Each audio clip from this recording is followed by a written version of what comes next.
And yet there are some things that, by very nature of us being created in the image of God, that we're called to be a part of.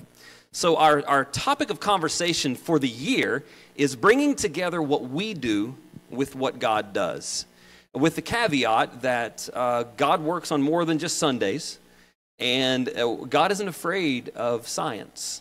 God isn't afraid to delve down into some of the hard questions, and that there is intersection and overlap and meaning, and having conversations like this, that we can bring together what we deeply believe and live out on a daily basis with what we fervently study and the vocations for which we prepare to live out to make a difference in the world.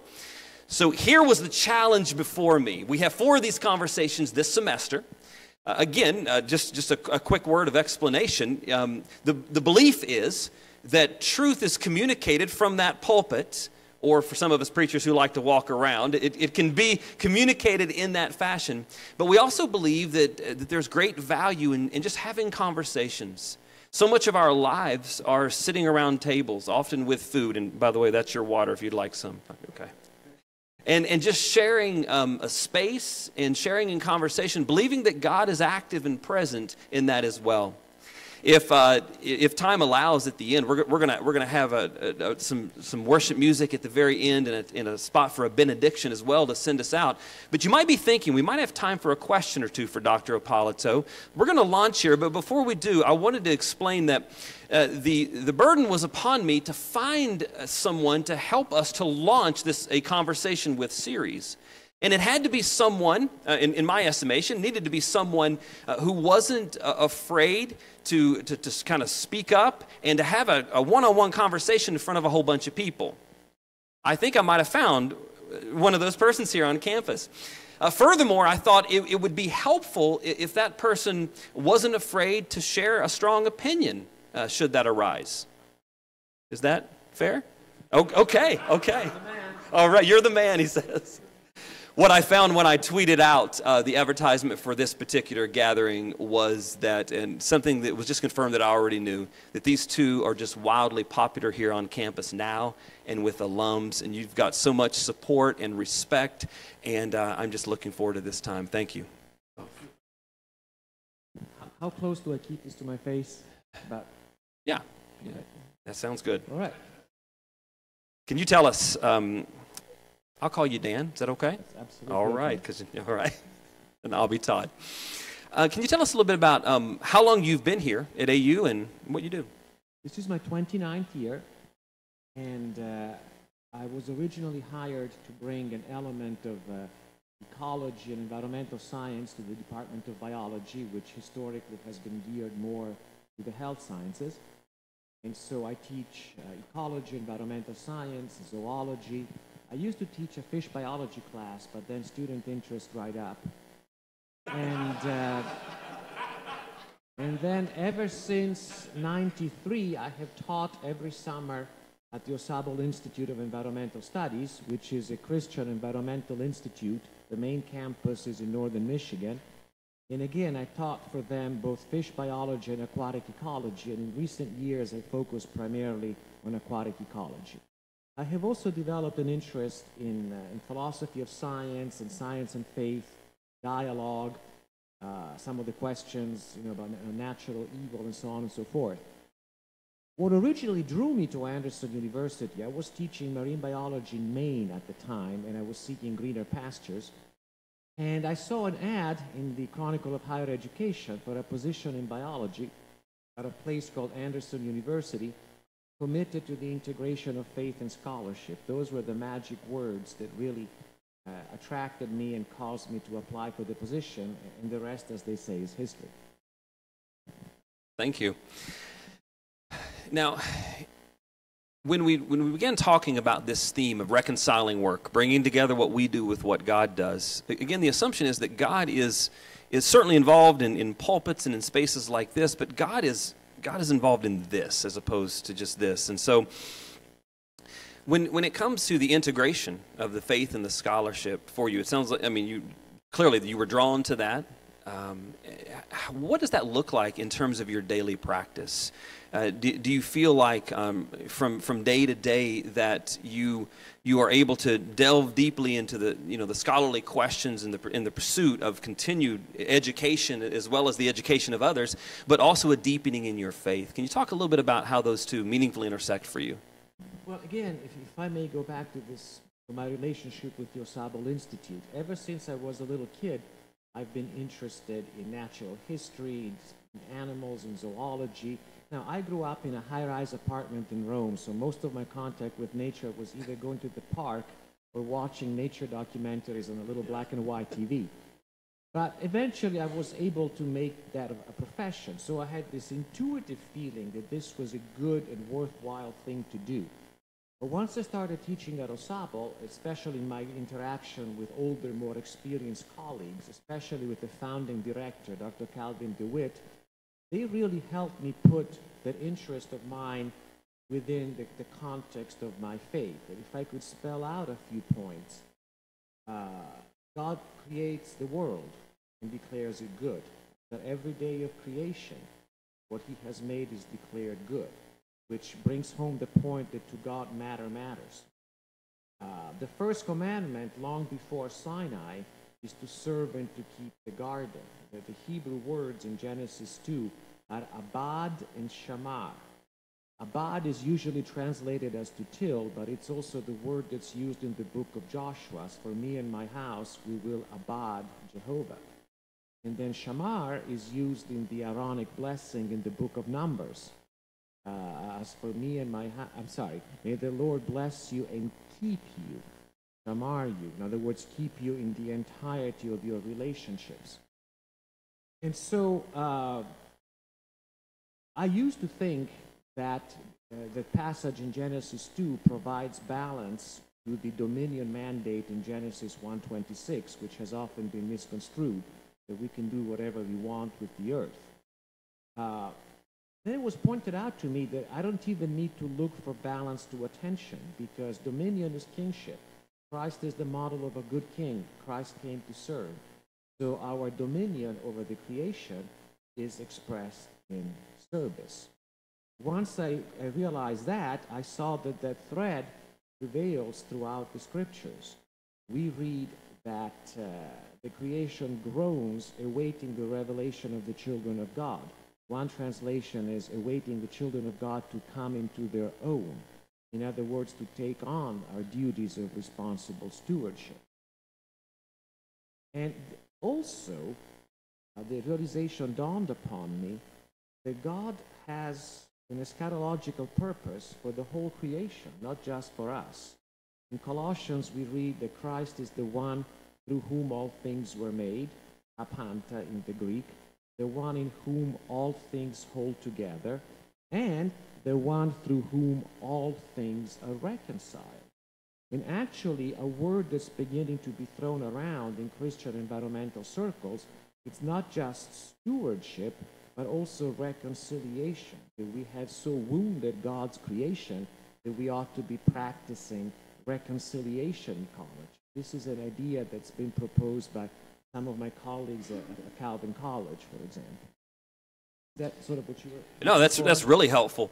I think what happens sometimes is this kind of bifurcated world that we create where salvation and reconciliation and those kinds of things, we talk about those in spaces like this, and then, earth care, conservation, creation care, well, if we have time for it. Can you... do you see, it sounds to me like you're invoking Romans 8 and the groaning of creation and God's care. Do you see them as separate, or in some ways, are they? I think it ought to be part of the way we live. Now, responsible stewardship can be expressed in different ways. Not everybody can be a professional ecologist, but everybody can turn off the lights. Okay, all right. There are things we can all do. Some of you may have guessed that I wasn't born in this country, and one of the first things that struck me when I came to the States was how high the heat was cranked up everywhere and how nobody ever turned off the lights. These are petty everyday examples, but it becomes part of the fabric of our lives. In terms of scholarship, I'm a big believer in two-book theology. I mean, if we really believe that the heavens declare the glory of God, then we can learn about God both from the study of the scriptures and the study of the book of creation. Incidentally, notice that I'm taking pains to use the word creation and not nature, because sometimes Christians who are involved in environmental work are accused of being, closet pantheists and nature worshippers. So if I insist on the word creation, I am implying that there is a creator to be worshipped and a creation to be cherished. So I'm always careful to draw that distinction. The two-book theology that was proposed by Augustine, was affirmed by Aquinas. It was a little bit lost in those turbulent years of the Reformation and the Council of Trent when everybody was circling the wagons, but it has been recaptured, probably most forcefully in the latest papal encyclical, Laudato Si, which is all devoted to Christian care for the environment. Having affirmed two-book theology, I should probably have a little disclaimer. We learn some of the characteristics, the qualities of God by the study of the book of creation, but not all. We learn about his power and majesty, his imagination, the fertility, the fruitfulness of his creation. I think his individual care and mercy for us is best learned, I want to say from the scriptures, it's probably best learned from the example of Jesus Christ.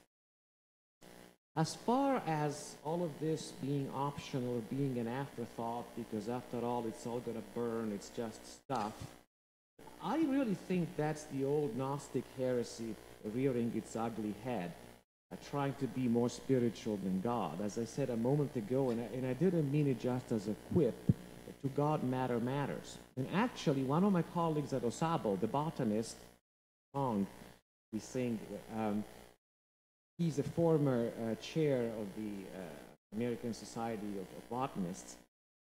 He actually did a study of how many times fire and burning are mentioned in the scriptures. And I have to take him at his word that over 80% of those references refer to fire as an agent of purification, not an agent of destruction. So even those who are dismissive of Christian earthkeeping because it's all going to burn, what they're really saying is it's all going to be purified. It has an eschatological destiny. And if we are the first fruits of creation, then perhaps it's incumbent upon us to care for God's creation. I really appreciate the way you're extending our understanding of what it means to be responsible, agents created in God's image, created in the image of God. Like you said, to not only speak in terms of stewardship, but also of creation, care, and reconciliation even in being first fruits. You gave us, to an individual, now each of us can turn off the lights and crank down the air conditioner and not use as much heat and so forth.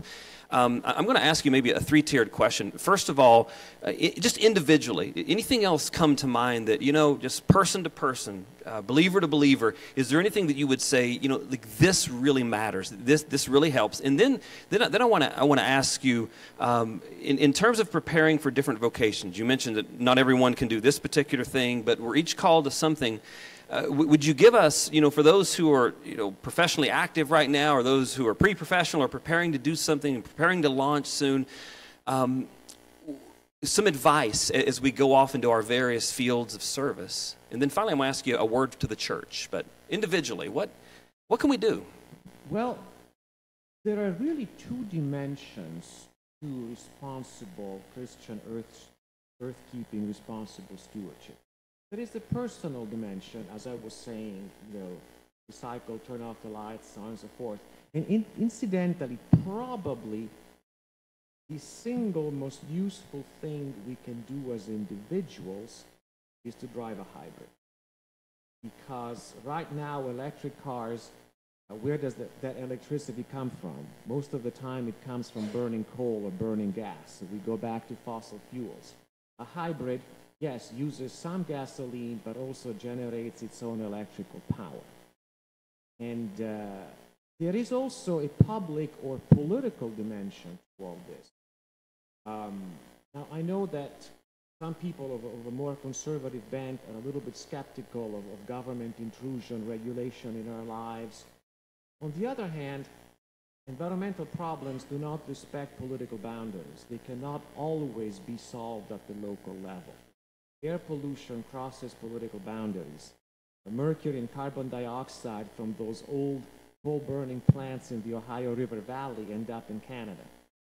If we want to protect migratory species, whales, sea turtles, migratory birds, they cross political boundaries. So there has to be a political collective dimension to good earthkeeping. Couple of success stories. Ozone-depleting chemicals were phased out by the Montreal Protocol in 1987. It's an example of the nations of the world for once coming together to address the problem. The state of California has leveled off its electricity use because now the state, not the federal government, but the states mandates high-efficiency appliances. So there is a personal dimension and a social or political dimension. A word for the church. I have seen a great change within my professional life, let's say since the early 1980s, in that many more churches are involved in Christian earthkeeping. Now for us, professionally, not everybody can be a professional ecologist, but there is also the aspect of citizen science. I had 22 students, for example, participate in the 20th White River cleanup last Saturday. Water monitoring. There are water monitoring organizations that I'm familiar with in Indiana, in Michigan, and in Alabama that recruit citizens. They give them a weekend-long crash course in water quality assessment, and then private citizens can go and collect indicator species of invertebrates, collect water quality readings, and put them in a statewide database. So that's a way for citizen involvement and also for some self-education. Is that what no, that's really helpful. For? Yeah. Love to open it up to some questions. Do a few of you have a question you'd like to ask Dr. Ippolito?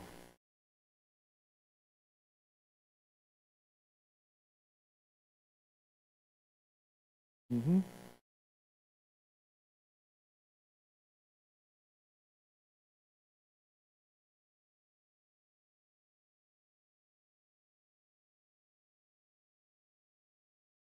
It's a fairly minor issue. My wife and I have been driving Priuses for a long time, and we haven't been involved in any accidents.